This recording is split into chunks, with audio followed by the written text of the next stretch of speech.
Welcome back, gents and lady gents, fellas and lady fellas, to Dark Souls Prepare to Die Edition. Now, on the last episode, we did have just a little bit of trouble with Quelaag at the end there, and I have messed, since then, I have messed with our settings on our firewall, as well as on our, on Steam, my network, my internet settings.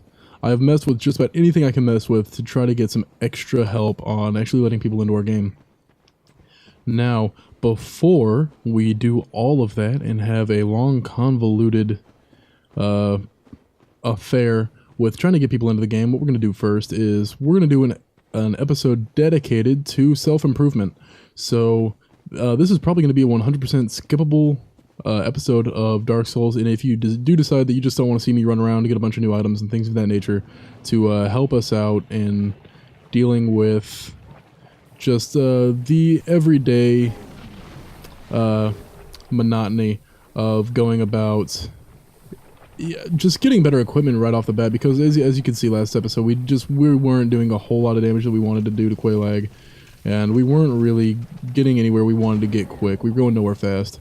So what we're going to do this episode is we're going to go ahead and do our best to remedy that situation. We're going to go ahead and get a new set of armor. I've picked one out, not because it's high defense based on the fire side of things. There are definitely better sets of armor out there with higher fire resist. However, it's got decent stats for being a medium armor. It's not too heavy, it's not too light, but at the same time it offers this really good slashing protection, which is, for the coming areas, going to be really good for me. Personally. Now, I know there's some other armors out there that some people might choose differently, and hey, I'm not going to tell you that you have to choose the armors that I choose. You don't have to play the game the way I play the game. However, it is one that I've looked at, and I definitely want to give it a try before anything else. It's definitely going to be the first one that I try out, and if it doesn't work for us, hey, I've got a couple others that I've been looking at, but for now, that's definitely the one that we're going to try out, and hopefully it works really well for us.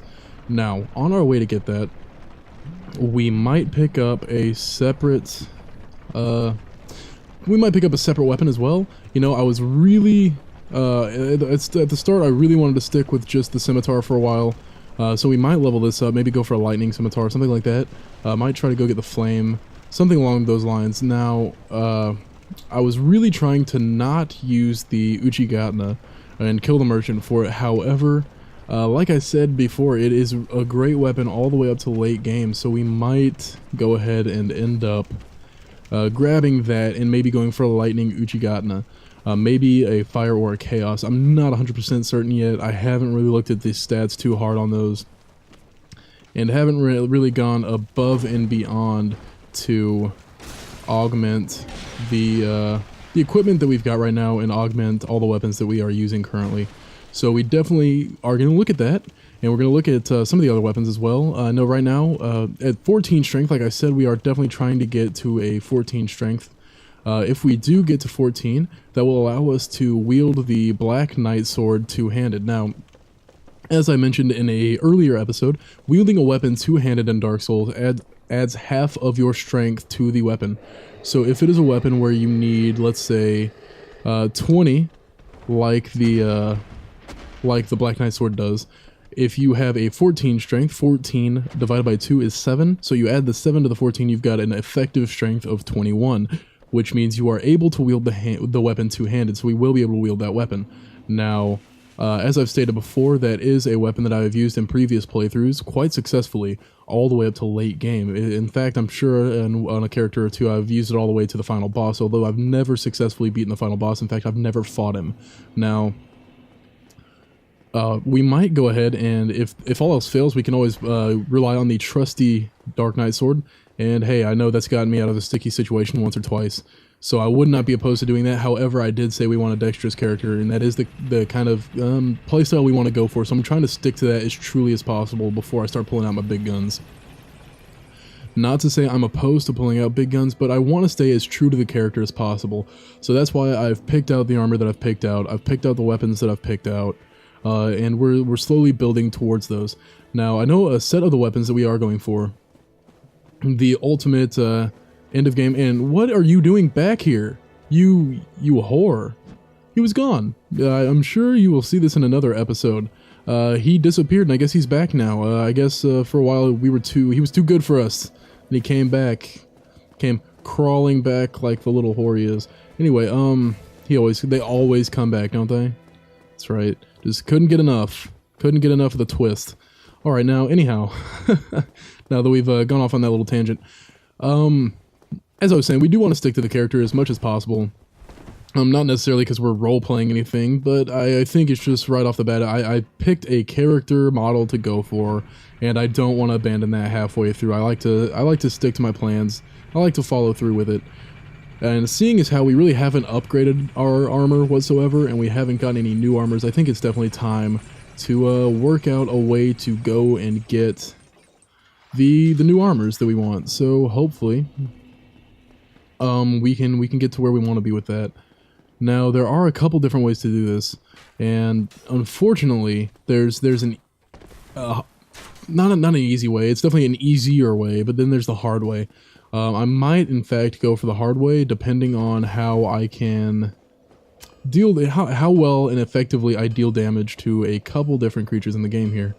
So I'm gonna go ahead and toss down, and we might go.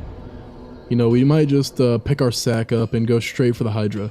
Now, I don't necessarily know if... Oh gosh, I don't know if we have...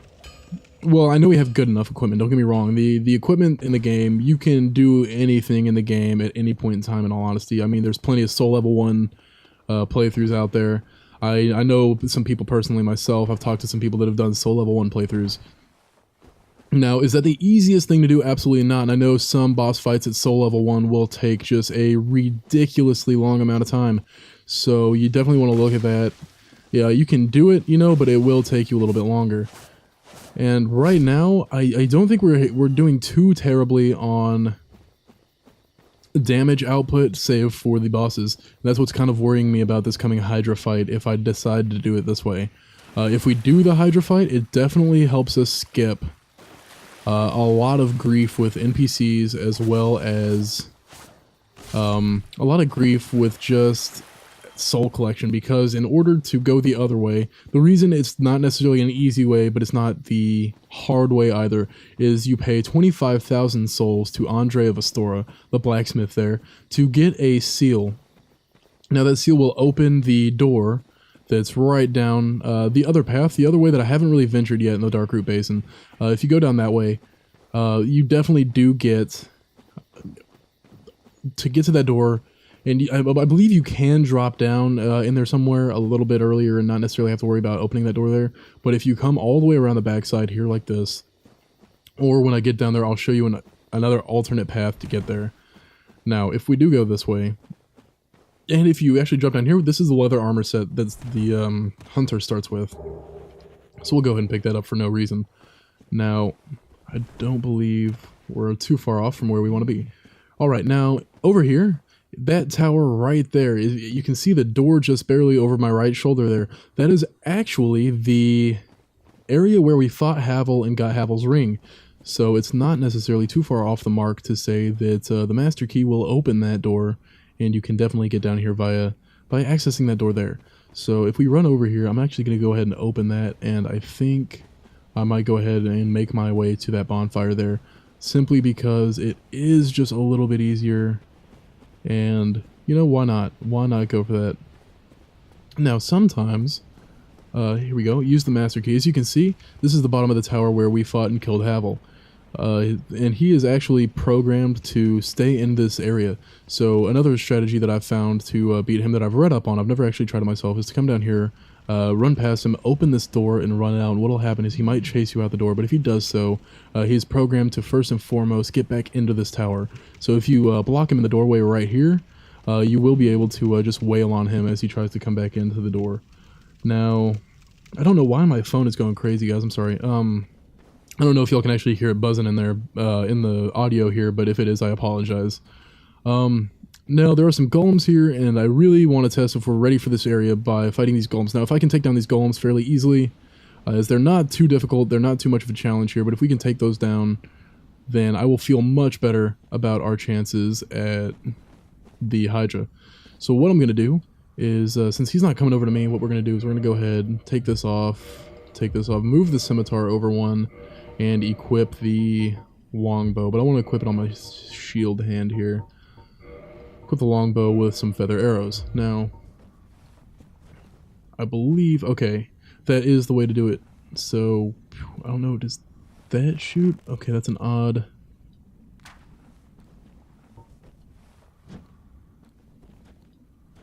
Okay, that is why that happens like that. Alright, so... Sorry guys, I've just gotten off a couple other games. I took a break from recording Dark Souls simply because it was really starting to irk me, and I was really just needing to take a break to calm my nerves, as it were. You know, if you get worked up, the bad effects in this game really snowball, in the sense that if you get really worked up and you start playing upset or angry, you do play slightly worse because you're not going as careful, you're not thinking clearly, as it were. So it is good every now and then, if you're really frustrated with Dark Souls, to go ahead, step back and just take a break. Let your mind clear a little bit, and let everything just kind of calm down, and come at it with a fresh perspective, a new point of view, and definitely a calmer point of view. I know getting worked up, it's just a game, all that good stuff, but you know, it's just a game that really gets on your nerves and can really work you up if it bends you over a few times in a row. You know, so definitely if you're having a really hard time with it, it's always helped me to take a step back and just kind of let things happen as they happen. So we've got a few extra arrows here. We've got 14, which is plenty to get these golems all over here. So we'll shoot one at a time, pull them slowly, and let them come over here and do their thing. So hopefully we'll get to take these all out before we ever even get down to the Hydra, which will actually help us out. I know there's a lot of people out there that like to go ahead and run straight and make a straight mad dash for the water there. Because basically, if you can make it to the water, it's a done deal. You don't have to worry about the Hydra anymore, because all he'll do is he'll slam his heads down over and over again, basically giving you free reign over the damage potential there. Now, if you're not right up on the water with him, unfortunately, you get too far away, what he will do is he'll start shooting those magic water bullets. Now, those are very hefty, very dangerous, and they will do just an absolute crap ton of damage. And that is a new metric weight, actually. We've just brought it in. So we're trying to establish it here in the United States. They haven't really accepted the crap ton yet, but it's definitely up there with a ton. So anyhow, what we're trying to do here is, if you don't get down there, the magic water bullets do quite a bit of damage. Anyway, they do quite a bit of damage and can really cut short a rush to the water there. So you really want to be careful when going for the approach to the water, which is why I really like to go out of my way to kill all of these golems first and foremost, so that my mad dash to the water is as uninterrupted as it can be. And having an uninterrupted dash to the water really helps me out, in the sense that I don't have to worry about the golems coming up to me, because while the Hydra isn't hostile to these golems here, the crystal golems, it can hit them. So if you're running and it's tossing its water bullets down, it can hit these golems, and it will do significant damage to them as well as you. But if it does hit them, hey, it hits them and you got lucky. But if it doesn't, it's not going to go out of its way. I definitely thought I was out of there. Alright, it's not going to go out of its way to attack those, because it's in the area, you know. So what'll happen is, if you don't really take care of these golems right off the bat, is they will usually end up coming at you from behind and just wailing on you while you're trying to stay in the water with the Hydra, which can be bothersome. It's not necessarily hard to take care of, especially if you got some decent damage output, but it can be just bothersome, irksome, and it really just can take a lot out of you to have to manage two different enemies at once, especially when one is a mini boss and the other one's just a big beefy guy with a lot of health. Alright, I believe we only have the one more golem here, so let's pull him as best we can. And make a mad dash for the Hydra. Try to two-hand the scimitar and see where we get with the damage potential there. I know we're not... I've had a couple runs with, like I said, the Black Knight sword. It's one of my favorites in the game, in all honesty. I really like the moveset. I like the speed. Compared to the Black Knight Great Axe, however, that is my favorite weapon in the game so far that I've ever gotten to mess with. Because I like the speed, I like the damage, I like the moveset. Everything about it just it really works for me and my playstyle. But, you know, I've done the Hydra a few times with the Black Knight sword, where you will cut off the heads of the Hydra in one hit, and I know that's not going to happen here, so I'm really interested to see just where my skill level is at when it comes to using these smaller weapons. I know some people might say it's a little cheaper to use the bigger weapons and the heavier armors and all that and tank your way through the game, and hey, that is definitely your opinion and you are welcome to it. However, you do have to work with, when you have larger weapons like that, work with dumping a lot of your points into strength and endurance so you can still move around while using that. So you sacrifice a lot of health potential and a lot of potential for other stats that could be very beneficial, just so you can have the strength and endurance required to wield weapons for a sustainable amount of time, really. I know on my most successful character, he's only the most successful character I've ever had only had 9 points in vitality. So I know, like I said, there's no way that you can really screw your game up so bad that you can't play. So here come those bullets, and oh, just barely dodged them. All right, so welcome to the Hydra fight. And we took a bullet to the face. Like I said, it will do a lot of damage. I'm really getting some frame issues here. I think it's because there's a lot of particle effects on the screen right now. There it goes. Alright, so crap on a stick, ladies and gentlemen. I was really hoping it wouldn't go like that. I did pick an odd angle of approach. Generally, the best way to run down to the Hydra is definitely going to be via... God, of course I'm going to start here.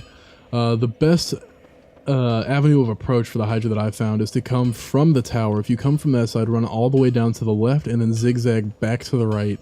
You will get there to the water's edge fairly quickly, fairly easily. Now, again, I really didn't get to get down there and see my actual damage output, which is really upsetting to me. I might go... God, I hate to say it, but I might do some farming to get those 25 souls, because right now I just really... We will eventually, don't get me wrong, we will go down there and fight the Hydra. It's just right now, I'm sure y'all don't want to see me go down there and do it a few times. But hey, maybe you do, so we might try it one more time here. And if it doesn't work out for us, I might go ahead and do some farming for the souls necessary to unlock the door. Because like I said, if you unlock the door, you do start right off the bat, right where you want to be. However, if you go in through the door rather than coming up the back through the area where you can actually enter the Covenant that owns that area, what happens is all the NPCs in the area that are in that Covenant become hostile to you. Just for coming in. I don't know if that's changed, I don't know, I've only walked through the door once, I believe. I usually go this way. Now, because of the way that you go in there, they become hostile. They're all fairly tough NPCs. Now, I don't know exactly if you can run past them and join up in the Covenant, and if that has any basis on whether they will continue to attack you or not, but I know they're tough NPCs. And you might as well just fight the Hydra and get it out of the way as soon as possible, because the Hydras are not overly hard mini-bosses. They're very difficult if you can't get to them, but once you are actually up on the waterfront with them, there's just nothing in their arsenal that's really too tough to take in stride.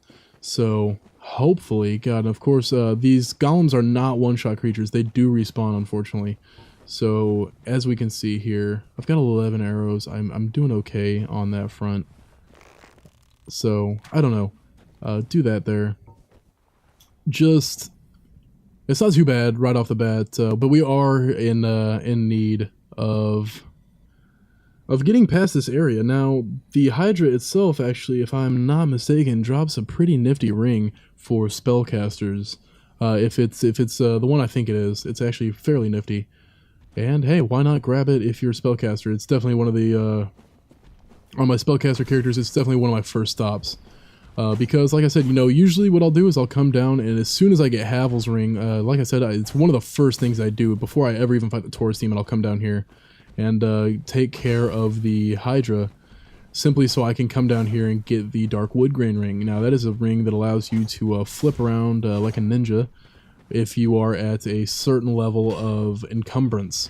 So if you are below a certain weight with your inventory, you can flip around like a ninja, and I believe it makes your rolls just a slight bit faster.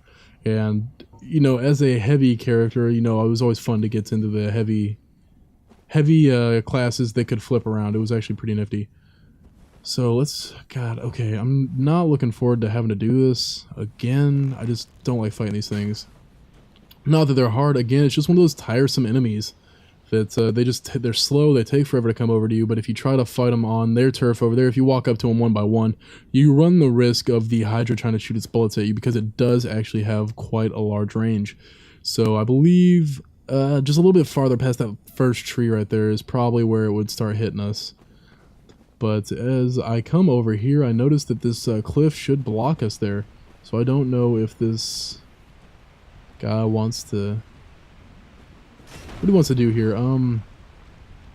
But we are at 20 minutes here, so I am going to try to cut this here in a second. I don't know exactly what we're going to do with these. Of course, they're both going to go right there. Can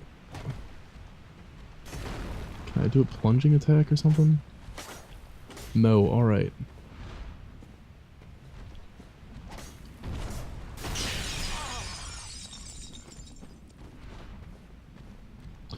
Alright, excuse me if this video runs just a little bit long, but I do want to take care of these enemies before anything detrimental happens, necessarily. I really don't want to cut a video in the middle of a fight.